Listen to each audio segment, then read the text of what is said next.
G'day and welcome to Dave's Epic Slot Cars. Well, we're going to have a look at the JRA Jaguar, number 10, John Goss and Alan Harm, Bathurst winning 1985 Jaguar. What a good looking car this is. The colouring, the stripes, the whole pin line, everything. It's just fantastic. It is such a good looking car, this is. Very, very nice. Proportion wise, it looks fantastic. It sits very nice on the track.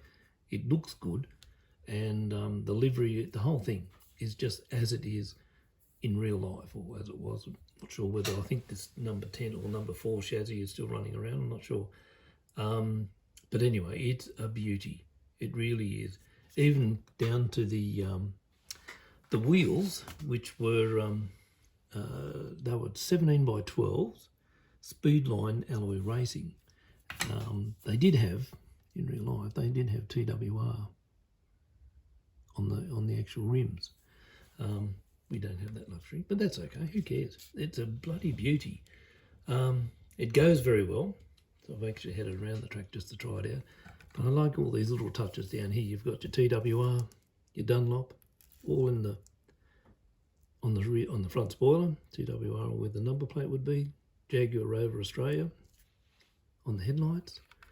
In on the back, you've got your Xjs, and you've got your TWR on there as well. The filler caps for the fuel churns look good, although they should have a silver. They should be silver actually, a total silver cap over those apparently. The aerial is good. It's nice and flexy. You've got silver on the inside of the on the mirrors. It's just a nice looking car. It really is worthwhile getting. They're out there now. I brought this at the early bird price of $72 plus postage. So that was pretty good. I was pretty happy with that. But honestly, it is a damn good looking car. It's gee, they just keep bringing out nice cars. The only thing that's sort of a little bit funny is the front spoiler here. It's probably set back a bit too far. It should be sort of more up in this area, but you know, who cares really? To see that type of thing running around your track, you don't notice the spoiler sitting back a bit too far, do you? And I've heard a couple of things about people saying that are a little bit small than that. I've sort of done some measurements on these fellas, and the XC Coupe is 4.866 in length. So here's your 4.866 length XC. Now remembering the XC is not right. It has got a few things that are quite wrong with this, especially when they did the double eyebrows on here. Through here, this is where it was a real dumb thing to do. But anyway, so they made it longer there, and also having the taillight panel on an angle. And they should be flat, so that would have put it back a little bit further. But anyway, now the coupe is 4.866 long. All right. Now the XJS is 4.820. So there's not a real lot in it. And when you have a look at them together, let's just move that out of the way. Put them there, get them lined up pretty much bumper to par. You can see there is a bit of a length difference, probably exaggerated, like this is probably a little bit too long, or this is a little bit too short. It's one or the other. Remembering you're dealing with Scalextric, who's always had a bit of a thing to do with things aren't being the right size. The racing prime mover trucks, I think they were, what were they, 1/48 scale. They weren't even 32nd scale. So they were quite out of the way. The same with the XW. You know, it's still, the Jaguar is a narrow looking car, but not by much. In width wise, it's only 1.793, and the XC is 1.9, and the XW is 1.869. So, you know, the The Jaguar is narrower. So, look, honestly, I don't care. To tell you the truth, I think they look bloody beautiful.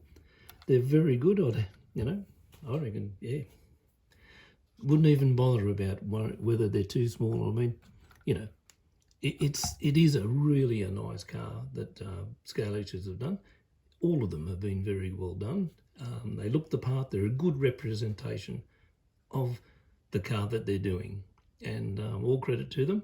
And I think they should continue on, and you know, maybe not do a couple of things that I've pointed out before, like on the coupes and that sort of thing. The XW with it, or all the X's without the sill, which is really annoying. But you know, having said that, I'm bloody glad to have them on the track, and they look great. So, having said that, let's have a look at this on the... Okay, ready to go? We'll give her a whirl.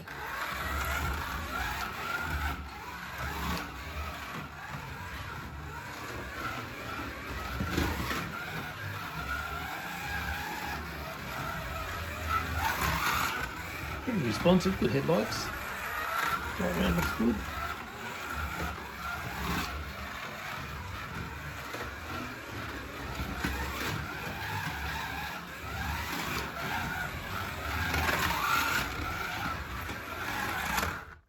Well, that's how she goes. Not bad, is it?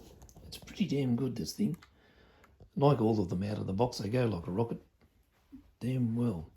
Anyway, a little bit of fun trivia with this thing was that when this was racing, we had it was the first race of cars that complying with the Australian version of the International Group A touring cars. So this was it, and we had other cars like the Vigo Commodore, the Ford Mustang, the Volvo 240T, and the Xjs recorded at Hardy's Heroes of 2 minutes and 18 seconds, 170 miles an hour down the Conrod, or 274. Now this is before they put that horrible chase in. My goodness, 170 miles an hour. Phew. Anyway, what a beauty. Well, that's the size of it. If you like these sort of videos and reviews or whatever, please like and subscribe and let us know. And any comment, please. That's always good. And I'll catch you on the next one. Thank you. Bye.